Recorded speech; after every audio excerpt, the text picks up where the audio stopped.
Welcome back students. Previous video में हमने major Dhyanchand के बारे में पढ़ा था कि उन्होंने जो गेम खेला था स्टूडेंट्स वो ट्रू खेला था, उन्होंने सेल्फिश गेम नहीं खेला था। ओके, तो आज हम उसके आगे की स्टोरी पढ़ेंगे।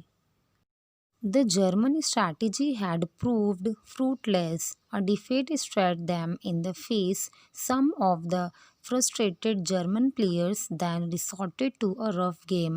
The German goalkeeper pounced on Dhyan Chand and hurt him.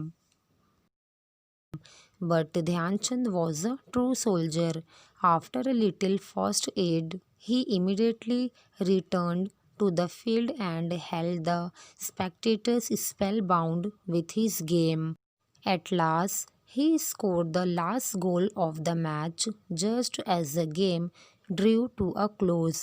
The Indian team had won third time in a row. It was a hat-trick.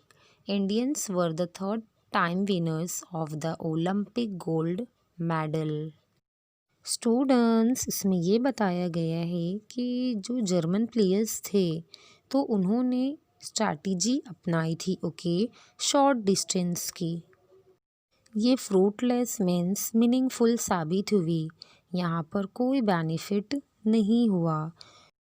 तो यहाँ पर उनको बहुत सारी प्रॉब्लम्स फेस करनी पड़ी।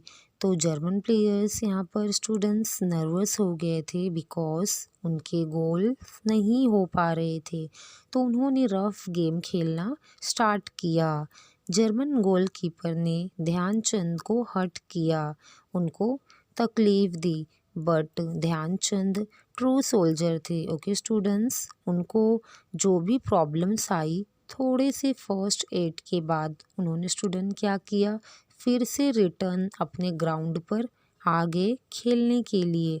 तो उन्होंने लास्ट स्कोर करके अपनी टीम को जीत की तरफ खींच लाए। तो इस तरीके से ध्यानचंद ने जो लास्ट गोल किया था, तो इसके कारण हमारी Indian hockey team third time जीत चुकी थी। तो यहाँ पर ओलंपिक में हमारी जो स्टूडेंट्स इंडियन टीम थी ये तीसरी बार गोल्ड मेडल हासिल की थी। Okay, although Hitler left the stadium before the match was over, he was impressed by Dhyan Chand's game.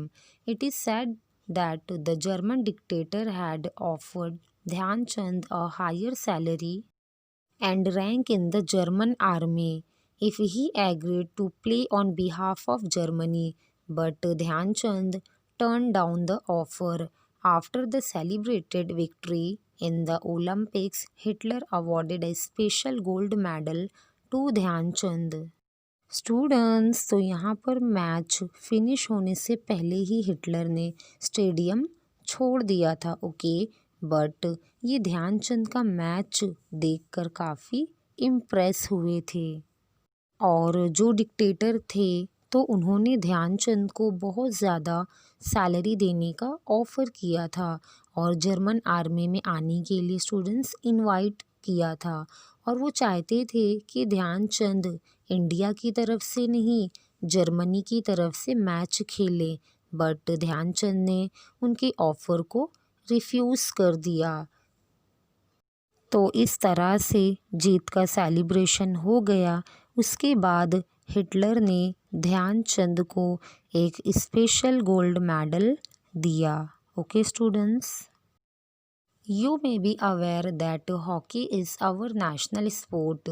Major Dhyan Chand's birthday, August 29, is celebrated as National Sports Day in India. The famous National Stadium in Delhi is named after the great hero Dhyan Chand. Who knows, perhaps one of you may carry the legacy of Dhyan Chand further and win great glory for our country. Students, आप जानते हो ना कि hockey हमारा national sport है। Okay, तो ध्यानचंद का students birthday कब आता है? 29 अगस्त को। ओके, तो ये दिन नेशनल स्पोर्ट डे करके सेलिब्रेट किया जाता है। ओके, तो दिल्ली में जो फेमस नेशनल स्टेडियम है तो उसको भी ध्यानचंद का नेम दिया गया।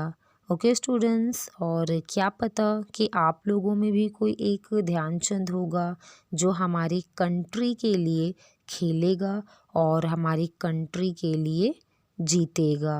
Okay students, I hope students कि आपको ये लेसन समझ में आया होगा। तो आप हमारे चैनल को सब्सक्राइब करें, लाइक करें और अपने दोस्तों के साथ शेयर करें। Good bye.